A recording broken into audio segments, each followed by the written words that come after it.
தற்போது கிடைத்த அண்மை செய்தி. ஹிட்லர், முசோலினி, நீரோ போன்ற கொடுங்கோல் மன்னர்களின் மொத்த உருவமாக இருக்கும் சர்வாதிகாரி ஸ்டாலின் ஆட்சியில் தமிழகம் தலைகுனிந்து நிற்பதாக அதிமுக பொதுச் செயலாளர் கடுமையாக விமர்சித்துள்ளார். அவர் வெளியிட்டுள்ள கண்டன அறிக்கை குறித்து தலைமை செய்தியாளர் ஜெயக்குமார் வழங்க கேட்கலாம். வணக்கம் ஜெயக்குமார், கூடுதல் விவரங்களை சொல்லுங்க. வணக்கம் ஐயப்பன்.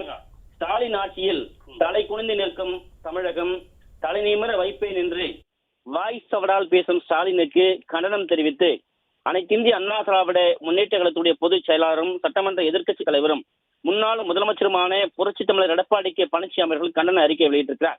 அவர் வெளியிட்டக்கூடிய அறிக்கையில் உலக சரித்திரத்தில் ஹிட்லர், முசோலினி, நீரோ போன்ற கொடுங்கோல் மன்னர்களை பற்றி மக்கள் கேள்விப்பட்டிருப்பார்கள், சரித்திர புத்தகங்களில் படித்திருப்பார்கள்.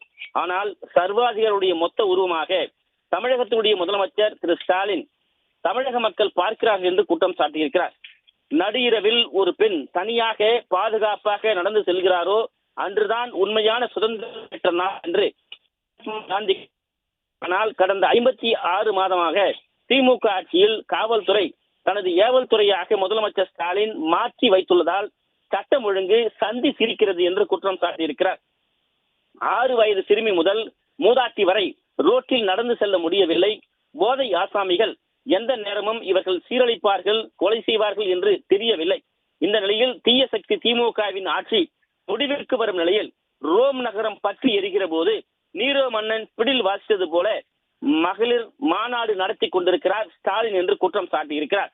56 மாதங்களாக நிர்வாக திறனற்ற ஆட்சி செய்து இந்தியாவிலேயே கடன் வாங்குவதில் முதன்மை மாநிலமாக தமிழ்நாட்டை மாற்றிவிட்டு நிதி இல்லாமல் மாவட்டங்களுக்கு சுற்றுப்பயணம் மேற்கொண்டு கோடிக்கணக்கான ரூபாய்களை திட்டங்களுக்கு அடிக்கல் நாட்டி வருகிறார் ஸ்டாலின் என்று அதிமுக பொதுச் செயலாளர் புரட்சி தமிழர் எடப்பாடி கே பழனிசாமி அவர்கள் குற்றம் சாட்டியிருக்கிறார்.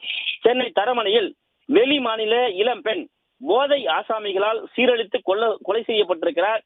கண்முன்னே மனைவி பலாத்காரம் செய்யப்படுவதை தடுக்க கணவனும் இந்த கொடுஞ்செயலை பார்த்து அழுத 2 வயது குழந்தையும் அடித்து கொல்லப்பட்டிருக்கிறார்கள்.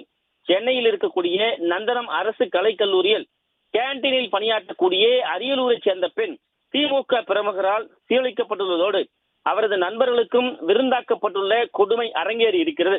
கொடுஞ்செயலில் ஈடுபடுவதற்கு போலீஸை கண்டு பயமில்லாத நிலை இருப்பதற்கு திமுகவுடைய ஆட்சியாளர்களுடைய செயல்பாடுகளே காரணம் என்று அதிமுக பொதுச் செயலாளர் புரட்சி தமிழர் எடப்பாடி கே பழனிசாமி அவர்கள் குற்றம் சாட்டியிருக்கிறார். குற்ற செயல்களில் ஈடுபடுவதற்கு ஏதாவது ஒரு வகையில் ஆளும் கட்சியினர் அடைக்கலம் அளிப்பதுதான் தற்போது தமிழகம் குற்றவாளிகளுடைய கூடாரமாக மாறி உள்ளதற்கு காரணம் என்று அவதியுறும் மக்கள் புலம்பி தள்ளுகிறார்கள் என்றும், பெருநகரங்கள் முதல் குக்கிராமங்கள் வரை தடையில்லாமல் போதைப் பொருட்கள் கிடைப்பதும் அவைகளை கொண்டு செல்வதில் ஆளும் கட்சியினர் சிலர் ஈடுபட்டு வருவதும் பெரும் சீரழிவுக்கு காரணமாக இருக்கிறது.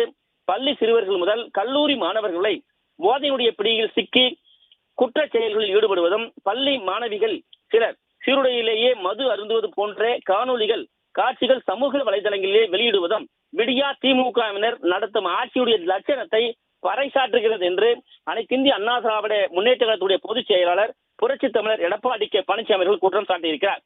சமுதாயத்தினுடைய அனைத்து தரப்பு மக்களும் கொடுத்த வாக்குறுதிகளை நிறைவேற்றாத முதலமைச்சர் மு க ஸ்டாலினை கண்டித்து வீதியில் இறங்கி நாள்தோறும் போராடி வருகிறார்கள். போராடுபவர்களுடைய கோரிக்கையை நிறைவேற்றுவதற்கு பதில் அவர்களை இரும்பு கரம் கொண்டு அடக்கும் வேலையில்தான் முதலமைச்சர் ஸ்டாலினுடைய விடியா திமுக அரசு ஈடுபட்டுள்ளது என்று குற்றம் சாட்டியிருக்கிறார்.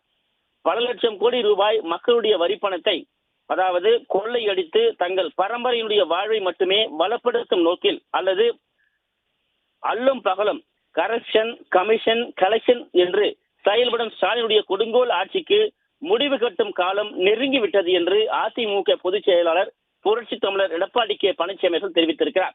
விடியா திமுகவின் கொடுங்கோல் ஆட்சியால் அல்லல் பட்ட மக்கள் அதை பொருட்படுத்தாது அழுத கண்ணீர் ஓர் அரசனுடைய செல்வத்தை அழிக்கும் படை ஆகும் என்பதைப் போல அல்லற்பட்டு ஆட்டாது அழுத கண்ணீர் அன்றே செல்வத்தை தேய்க்கும் படை என்கிற 2 வரிகளில் திருவள்ளுவர் கூறியிருப்பதை தன்னிலை மறந்து செயல்படும் முதலமைச்சர் ஸ்டாலினை நினைவூட்டுகிறேன் என்று அனைத்திந்திய அண்ணா திராவிட முன்னேற்ற கழகத்துடைய பொதுச் செயலாளர் புரட்சி தமிழர் எடப்பாடி கே பழனிசாமி அவர்கள் தெரிவித்திருக்கிறார். நம்மை கேள்வி கேட்க யாரும் இல்லை, நம்மை வெல்லும் சக்தி எங்கும் இல்லை என்கிற மமதையோடு சுற்றித் திரியும் முதலமைச்சர் ஸ்டாலின் அவர்களே, ஏய்ப்பவர்க்கே காலம் என்று எண்ணி விடாதே, பொய் எத்தனை நாள் கை கொடுக்கும் என்று மறந்து விடாதே, ஒரு நாள் இந்த நிலைக்கெல்லாம் மாறுதல் உண்டு. அந்த மாறுதலை செய்வதற்கு தேர்தல் உண்டு என்று புரட்சி தலைவருடைய பாடல் வரிகளை நினைவூட்ட விரும்புகிறேன் என்று அனைத்திந்திய அண்ணா திராவிட முன்னேற்ற கழகத்துடைய பொதுச் செயலாளர் புரட்சி தமிழர் எடப்பாடி கே பழனிசாமி அவர்கள் தெரிவித்திருக்கிறார். விரைவில் தேர்தலை தமிழகம் சந்திக்கும், மக்கள் மாறுதலை தருவார்கள். ஏய்த்து பிழைக்கும் தொழிலை இந்நாள் வரை செய்து வந்த தீய சக்தி திமுக கூட்டம் மூளைக்கு மூளை அடக்கி ஒடுக்கி வைக்கப்படும். தமிழக மக்கள், குறிப்பாக பெண்கள் சுதந்திரம் பெறுவார்கள் என்று அனைத்திந்திய அண்ணா திராவிட முன்னேற்ற கழகத்துடைய பொதுச் செயலாளரும் சட்டமன்ற எதிர்க்கட்சி தலைவரும் முன்னாள் முதலமைச்சருமான புரட்சி தமிழர் எடப்பாடி கே பழனிசாமி விடுத்திருக்கக்கூடிய கண்டன அறிக்கையில் தெரிவித்திருப்பது குறிப்பிடத்தக்கது ஐயப்பன்.